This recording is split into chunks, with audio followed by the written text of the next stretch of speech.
दोस्तों, यूपी के एटा जिले के गांव अलीगंज के पास हॉस्पिटल में एक बच्ची का जन्म होता है। बच्ची अभी अभी पैदा हुई है। बच्ची के पैदा होने के कुछ ही घंटों के बाद माँ को एहसास होता है कि उसकी बच्ची को कोई परेशानी है।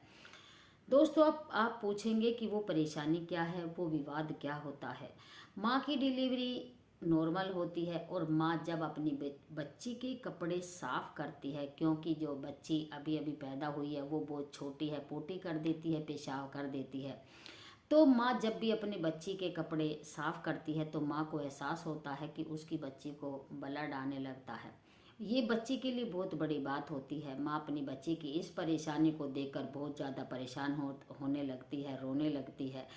क्योंकि माँ ने शहर शहर जाकर, मंदिरों मंदिरों में जाकर अपनी बेटी के लिए भगवान से मंदिरों में जाकर मत्था टेका, मन्नत मांगी। क्योंकि उनके बेटा तो पहले एक था ही, और बेटी के लिए उन्होंने भगवान से मन्नत मांगी कि भगवान जी हमारे घर में बेटी ही पैदा हो, क्योंकि बेटी के आने से हमारा घर परिवार जो है वो पूरा हो जाएगा। माँ डॉक्टर साहब के पास जाती है और कहती है कि डॉक्टर साहब, मेरी बच्ची को ये परेशानी क्यों है। डॉक्टर साहब कहते हैं, बड़े ताज्जुब की बात है, हमारी लाइफ में ऐसा पहली बार हुआ है। बड़े डॉक्टर साहब आते हैं और बच्ची का चेकअप करते हैं, बच्ची को देखते हैं तो वो भी बड़े ही चकित और हैरान रह जाते हैं और कहने लगते हैं कि हमारी लाइफ में एक केस ऐसा पहली बार आया है। लेकिन वो बच्ची की माँ को सांत्वना देते हुए कहते हैं कि आप घबराओ नहीं, अब हर चीज़ का इलाज है। आप 1-2 दिन की दवाई लेकर देखिए, यदि आराम पड़ता है तो ठीक है, वरना आप किसी बड़े डॉक्टर के यहाँ जाकर बच्ची को दिखाना कि ये परेशानी क्या है। दोस्तों, जब भी माँ अपनी बच्ची के कपड़े बदलती, चेंज करती, तो ये परेशानी तब भी चलती रहती है। 1 दिन बीत जाते हैं, 2 दिन बीत जाते हैं, लेकिन कोई भी फर्क नहीं पड़ता है। दोस्तों, डॉक्टर साहब बच्ची की माँ को दिलासा देते हुए बच्ची को दवाई दे देते हैं और कहने लगते हैं और सोचने लगते हैं कि ये अब बच्ची अभी बहुत छोटी है, अभी अभी ये पैदा हुई है, हम इसको क्या दवाई दें। डॉक्टर साहब बच्ची की माँ को कहते हैं कि हमने ऐसा केस पहले कभी नहीं देखा कि किसी बच्ची के साथ ऐसा हुआ हो। डॉक्टरों की बात सुनकर जो बच्ची का पूरा परिवार होता है वो बहुत दुखी होता है। बच्ची को वो एक हॉस्पिटल से दूसरे हॉस्पिटल में इलाज के लिए लेकर जाते हैं, लेकिन फिर भी कोई फर्क नहीं पड़ता है। लेकिन अचंभे की बात ये हो जाती है कि लड़की बिल्कुल स्वस्थ होती है, वो दूध भी पी लेती है और वो सोती भी अच्छी तरह से है। लेकिन यहाँ पर एक हैरान कर देने वाली बात और हो जाती है क्या, कि जब बच्ची सोती थी तो वो बहुत ज़्यादा डरा करती थी, और यदि कोई थोड़ा बहुत भी शोर कर देता था तो वो और भी ज़्यादा डरा करती थी। अब परिवार वाले क्या करते हैं, परिवार वाले बच्चे को एक बहुत ही बड़े हॉस्पिटल में लेकर जाते हैं जहाँ सिर्फ बच्चों का इलाज होता है, बच्चों का इलाज होता है। लेकिन बच्ची की जो नॉर्मल रिपोर्ट है वो बिल्कुल नॉर्मल आती है, और फिर भी वो परेशानी क्यों है, परिवार वाले काफ़ी घबरा जाते हैं और डॉक्टर साहब से कहते हैं कि फिर भी ये जो परेशानी है क्यों है। बच्चे की रिपोर्ट नॉर्मल आती है, घर वाले भी परेशान और जो बच्ची की माँ है वो भी परेशान हो जाती है। माँ अपनी बेटी से ज़्यादा दूर भी नहीं रह सकती, और अब डॉक्टर साहब उस बच्ची की माँ से कहते हैं कि आप 1 हफ्ते दवाई लेकर देखिए, और यदि 1 हफ्ते में भी कोई आराम नहीं पड़ता है तो आप दिल्ली में जाकर बच्चों वाले हॉस्पिटल में बच्ची का इलाज करवाना, बच्ची को दिखाना कि ये परेशानी क्या है। दोस्तों, जैसे ही माँ अपनी बच्ची को दवाई देना शुरू करती है और 1 हफ्ते के अंदर ही बच्ची को आराम लगना शुरू हो जाता है।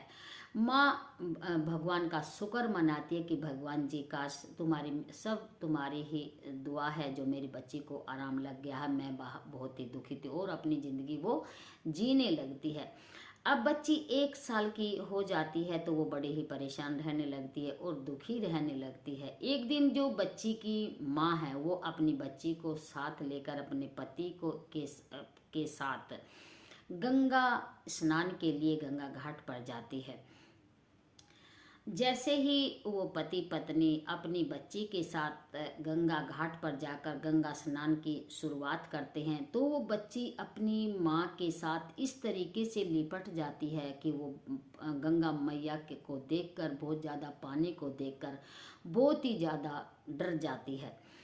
तो बच्ची की जो माँ है वो बच्ची को अपने से अलग करती है, चुप कराने की कोशिश करती है, लेकिन वो जो बच्ची है वो अपनी माँ को बिल्कुल नहीं छोड़ती है और उसका जो मुंह है बहुत ही ज़्यादा लाल हो जाता है डर के मारे, और वो पानी को देखकर चीखने चिल्लाने लग जाती है। अब वो दोनों पति पत्नी बिना स्नान किए ही अपने घर आ जाते हैं और अपने घर आकर घर वालों को वो सारी बात बताते हैं कि आज इसने हमें स्नान करने नहीं दिया, हम गंगा घाट से ही बिना स्नान किए घर आ गए हैं। बच्ची की जो दादी है वो अपने बहू से कहती है, कोई बात नहीं, जब बच्ची समझदार हो जाएगी उसके बाद तुम गंगा स्नान करके आ जाना। तो वो अपने सभी जो परिवार वाले हैं वो सभी अपने इस बात को सोचकर एक दूसरे को समझाते हुए अपने मन को शांत कर लेते हैं। दोस्तों, ये सब बातें क्या ऐसे भी हो सकता है कि एक जो 1 साल की बच्ची है वो इतनी डरा करती है और उसको इस तरह की परेशानी होती है। दोस्तों, ये कहानी क्या है, ये किस्सा क्या है, क्या ऐसे भी हो सकता है? कहानी की पूरी सच्चाई जानने के लिए कहानी में आगे बने रहना है। कहानी को शुरू से लास्ट तक जरूर देखना, बीच में स्किप बिल्कुल भी नहीं करना है।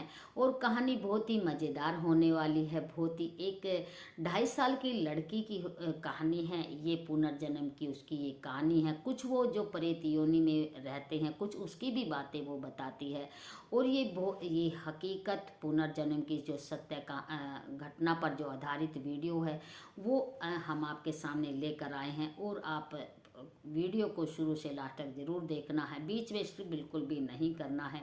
फिर वही आगे बढ़ने से पहले यदि आप मेरे चैनल पर नए हैं तो लाइक और सब्सक्राइब जरूर करना है। और आज हमारे यहाँ काफ़ी सुबह से ज़ोर से हो रही है बारिश और काफ़ी हो रही है ठंड, और लाइट भी नहीं है। इन्वेटर की हेल्प से हमें आज ये वीडियो बनानी पड़ रही है, और कल हमारी ये वीडियो नहीं बनी थी। वीडियो शुरू से लास्ट तक जरूर देखना है, मेरा हौसला बना रहे और मैं आपके साथ ऐसे ही चलती रहूं और आप भी मेरे साथ ऐसे चलते रहें। यदि वीडियो आपको अच्छी लगे तो कमेंट बॉक्स में आप अपनी राय रख सकते हैं। और समय को खराब नहीं करते हुए हम वीडियो की तरफ चलते। दोस्तों, ये कहानी है, हमने पहले भी शुरुआत में भी आपको बताया, ये कहानी है यूपी के एटा जिले के अलीगंज गांव में एक बच्ची का जन्म होता है। बच्ची का नाम पलक रखा जाता है और पलक घर में आ चुकी थी और पंडित जी को भोग लगाया जाता है। पलक के घर आने से पूरा परिवार खुश होता है। परिवार बताता है कि ये जो पलक को हमने बड़ी मन्नतों के बाद, और दोस्तों अब पलक 1.5 साल की हो जाती है। वो अजीब और गरीब हरकतें करती है। पलक पंखे को देखकर एकदम से बहुत ही ज़्यादा डर जाती है, कांपने लग जाती है और डरी हुई अपनी माँ के शरीर से लिपट जाती है, आंचल में छुप जाती है और माँ से कहती है कि माँ जल्दी से जल्दी पंखा बंद कर दो, इसे मत चलाओ, इसे पंखे से मुझे बहुत डर लगता है। पलक पंखे से भी बहुत डरती है और गंगा माता के पानी से भी वो बहुत डरा करती है। अब गर्मी का मौसम होता है, घर वाले इस बात को भी लेकर वो परेशान होते हैं और वो पंखे को थोड़ा बहुत ही चलाते हैं। घर में एसी लाया जाता है, घर में एसी को ही चलाया जाता है। तो घर वाले जैसे कि वो हमारी बच्ची पंखे को देखकर डरती है तो वो पंखा चलाना बंद कर देते हैं। अब पलक 2.5 साल की हो जाती है तो उसकी माँ सोचने लग जाती है कि ये सारा दिन घर पर रहकर मुझे परेशान करती है और इसे थोड़ी बहुत देर जो मैं स्कूल में भेजूंगी तो जो मेरी समस्या है वो भी कम हो जाएगी, जो मेरे घर का काम है उसको भी मैं बड़े ही ईजी से कर लूँगी। तो स्कूल में जाने लायक तो वो अभी है ही नहीं है। घर के पास में एक आंगनबाड़ी होती है। पलक की माँ अपनी बच्ची को आंगनबाड़ी में छोड़ने के लिए जाती है कि ये थोड़ा बहुत देर वहाँ पर बैठेगी, बच्चों में खेलेगी और यहाँ पर कुछ बैठना बोलना या कुछ थोड़ा बहुत पढ़ना लिखना तो वो अभी क्या सीखेगी, अभी 2.5 साल की है कि इसको यहाँ आने जाने और बैठने का थोड़ा सा तरीका आ जाएगा। इसी पर्पज से पलक की माँ उसे आंगनबाड़ी में लेकर जाती है। जैसे ही पलक की माँ अपनी बच्ची को आंगनबाड़ी में जाकर बैठाती है तो बच्ची एकदम से आंगनबाड़ी में जो बच्चे बैठे होते हैं उनको, और जो वहाँ पर मैडम होती है उनको देखकर एकदम से वो डर जाती है और अपनी माँ की नाड़ को पकड़कर वो अपनी माँ से इस तरीके से लिपट जाती है कि अपनी माँ को बिल्कुल छोड़ती नहीं है। आंगनबाड़ी की जो मैडम होती है वो तरह तरह के उसको मतलब आइडिया देती है कि ताकि पलक अपनी माँ से अलग हट जाए और यहाँ पर बच्चों में बैठकर वो कुछ सीखे। लेकिन पलक बिल्कुल भी मैडम की बातों में नहीं आती है, मैडम का कहना नहीं मानती है। कभी तो जो आंगनबाड़ी की जो मैडम होती है वो पलक को टॉफ़ी देती है, कभी उसको चॉकलेट दिखाती है, कभी खाने पीने का उसको सामान देती है, कभी खेलने का दिखाती है। लेकिन पलक रोती चिल्लाती है और कहती है कि मुझे यहाँ पर नहीं बैठना है, मुझे स्कूल में नहीं पढ़ना है, मुझे घर जाना है, मुझे यहाँ पर इन बच्चों में नहीं बैठना है।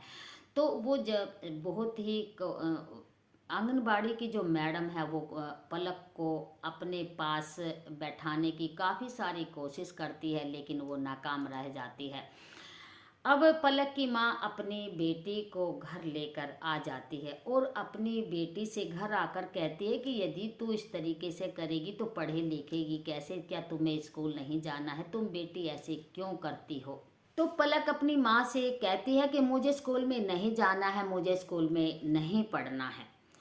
तो उसकी पलक की माँ अपनी बेटी से कहती है तो कि वजह क्या है, तुम कहना क्या चाहती हो, तुम मुझे साफ साफ कहो। तो पलक फिर भी डरी हुई होती है, कहती है मुझे वहाँ नहीं जाना है माँ, वहाँ पर अलग से कमरे में एक टीचर बैठा होगा, चेयर पर एक टीचर बैठा होगा, उसके आगे एक टेबल रखी होगी और वो मेरे साथ गंदा गंदा गंदा गंदा काम करेगा और फिर मुझे मार कर पंखे से लटका देगा। माँ मुझे वो मार देगा, मुझे स्कूल में नहीं जाना है, मैं स्कूल में नहीं जाऊंगी, मैं स्कूल में नहीं पढ़ूंगी।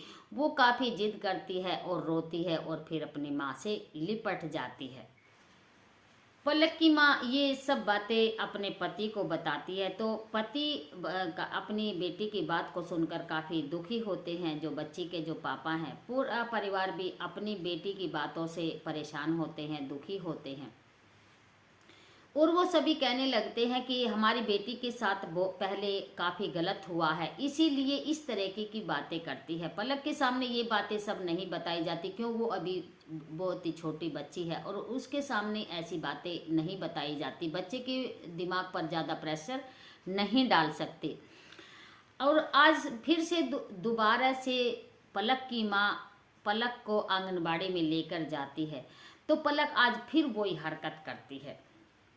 पलक की माँ फिर पलक को घर लेकर आ जाती है और कहती है कि तुम ऐसा बेटी क्यों कर रही हो, जब तुम यहाँ पर नहीं पढ़ोगी तो नहीं बैठोगी तो तुम पढ़ोगी कैसे, क्या फिर तुम सीखोगी। पहले तो तुम पंखों से भी डरती थी, अब तुम नई नई हरकतें करने लग गई हो। आज पलक कुछ और ही नई बातें अपनी माँ को बताती है कि माँ, मैं जब 8वीं क्लास में पढ़ा करती थी, हमारे एक टीचर होते थे, प्रिंसिपल होते थे, तो वो हमें एक लेक्चर पढ़ाया करते थे।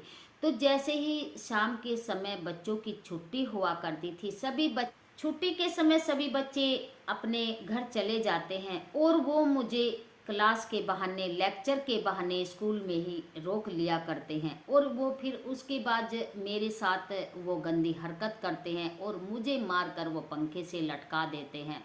माँ, उन प्रिंसिपल के साथ एक व्यक्ति और भी होता है। दोस्तों, जो पलक है वो अपने मम्मी पापा को पूरी जो कहानी की सच्चाई है वो सब बताती है। चलो हम आपको बताते हैं। दोस्तों, पलक अपने मम्मी पापा को, जब उसकी मम्मी और उसके पापा काफ़ी अपनी बच्ची से जिद करते हैं कि तुम्हारे साथ ऐसा हुआ क्या है, तुम हर रोज़ नई नई बातें हमें बताती हो, आखिर बात क्या है, पूरी सच्चाई के बारे में हमें बताओ।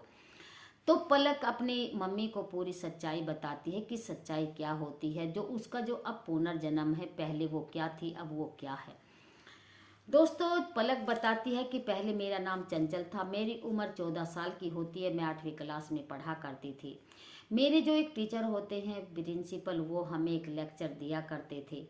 तो वो लेक्चर देने के बहाने, सभी बच्चों की तो छुट्टी हो जाया करती थी, वो लेक्चर देने के बहाने, पढ़ाने के बहाने मुझे स्कूल में ही रोक लिया करते थे। मैं बॉम्बे की रहने वाली हूँ और मेरे पिता का नाम बिरजेश है। स्कूल का नाम मुझे मालूम नहीं। मेरे पापा मेरे बहुत ही ख्याल रखते हैं और मुझसे बहुत ही ज़्यादा प्यार करते हैं। मेरे घर में जो मेरे पापा हैं, मेरी दादी हैं और जो मेरी माँ है, वो मुझे जन्म देते ही इस दुनिया से चली गई थी। मेरे जो परिवार में मेरा भाई और मेरी बहन कोई और नहीं होते हैं। मेरे पापा मुझे बहुत ज़्यादा प्यार करते हैं, लेकिन इधर किधर हो जाने से जो मेरे पापा बाहर भीतर का काम करते हैं, लेकिन इधर किधर हो जाने से तो मेरे साथ इतना सब कुछ गलत हो जाता है। जैसे ही लड़की की जो मम्मी है अपनी बेटी की बातों को सुनकर उसके रोंगटे खड़े हो जाते हैं कि जो हमारी बेटी है इतनी छोटी सी है, ये इतनी बड़ी बड़ी बातें कर रही है और एक 3.5 साल की छोटी सी बच्ची इतनी जानकारी कैसे दे सकती है। लड़की अपनी माँ को एक बात और बताती है कि माँ, जब प्रिंसिपल मेरे साथ गलत करता है और मुझे मार कर पंखे से लटका देता है और वो ये जानने की कोशिश कर रहा था कि पूरी तरह मर चुकी है या नहीं, मैं अपने शरीर से अलग हो जाती हूँ और ये सब वहीं पर खड़े होकर ये सब देख रही थी। प्रिंसिपल के साथ एक और व्यक्ति होता है। प्रिंसिपल उससे गाड़ी मंगाता है और मेरे शरीर को गाड़ी के अंदर इस तरीके से रखा जाता है कि ताकि किसी को और दिखाई ना दे। शाम का समय होता है। प्रिंसिपल और वो व्यक्ति मेरे शरीर को गाड़ी में रखकर एक गांव से काफ़ी दूर एक ऐसी जगह पर जाते हैं जहां आसपास कोई दिखाई ना देता हो और वो मेरे शरीर को पानी में फेंक देते हैं। और मुझे जैसे वो मेरे शरीर को पानी में फेंक रहे थे तो मैं वहाँ पर खड़ी खड़ी अपने शरीर के साथ खड़ी खड़ी वहाँ पर ये सब कुछ देख रही होती हूँ। और जैसे ही वो मेरे शरीर को पानी के अंदर फेंक देते हैं तो मुझे बहुत ही ज़्यादा डर लगने लगता है। तो माँ को वो बात याद आ जाती है, वो पिछली बात, बीती हुई बात माँ को याद आ जाती है कि जब हम गंगा स्नान के लिए बेटी को लेकर गए थे तो जैसे ही हम गंगा स्नान करने के लिए पानी में प्रवेश होते हैं तो ये बहुत ही ज़ोर ज़ोर से रोने लगती है और चीखने चिल्लाने लगती है। इसका मुंह बहुत ही ज़्यादा लाल हो जाता है। तो माँ को बीती हुई वो जो बातें हैं वो सब याद आ जाती हैं। दोस्तों, माँ को अपनी बेटी की बात, ये सब बातें सुनकर वो अपने दांतों को मिसाती है, चिड़चिड़ापन सा महसूस करती है और वो सोचने पर मजबूर हो जाती है कि काश मैं ये सब जान पाती और मैं अपनी बेटी को इंसाफ दिला पाती। और उनके बारे में पक्की जानकारी भी मुझे नहीं है। दूसरा, हमारे पास इतने पैसे भी नहीं हैं। दोस्तों, माँ भी नहीं चाहती कि मैं वहाँ जाऊं और ये सारी बातें सच हो जाएं जो वो लड़की कह रही है। दोस्तों, माँ बहुत ही ज़्यादा कोशिश करती है और कहने लगती है कि ये सब सच निकला तो मुझे बहुत ही ज़्यादा दिक्कत हो जाएगी, मैं पता नहीं क्या कर बैठूंगी। दोस्तों, ये परिवार अब दिल्ली में आकर रहता है। वो बच्ची अब इस वक्त 10 साल की है और वो अपने परिवार के पास बहुत हंसी खुशी अच्छी तरह से वो रह रही है और वो स्कूल जाती है। और वो स्कूल जाती है, जो उसके मम्मी पापा हैं उन्होंने ये एक जो है मतलब जो जिम्मेवारी है, जो स्कूल वालों से उन्होंने कह दिया था कि जो हमारी बच्ची को एक लेडीज टीचर ही पढ़ाएगी, यानी कि कोई भी हमारी बच्ची को जेंट्स टीचर नहीं पढ़ाएगा। तो बेटी एक और जो जिम्मेवारी, एक बात और अपने मम्मी पापा से और कह देती है कि माँ, यदि मैं थोड़ा बहुत आगे पीछे लेट भी हो जाती हूँ तो तुम मुझे स्कूल में लेने ज़रूर आना, क्योंकि मैं नहीं चाहती कि मैं पहले की तरह मेरे साथ जो गलत हुआ अब ना हो। मुझे बड़ा डर लगता है, मैं मरना नहीं चाहती, मैं कुछ करना चाहती हूँ। दोस्तों, अब जो बच्ची है वो अपना खुशी खुशी अपने परिवार के साथ दिल्ली में रहती है। दोस्तों, जो ये बच्ची है, जो 10 साल की इसकी उम्र है, वो जी जरूर रही है, लेकिन जो उसकी पिछली बीती बातें हैं, पुरानी बीती बातें हैं, उसको झंझोड़ कर रख देती हैं और वो जो पिछली बातें उसको जब याद आती हैं तो वो काफ़ी उदास भी होती है।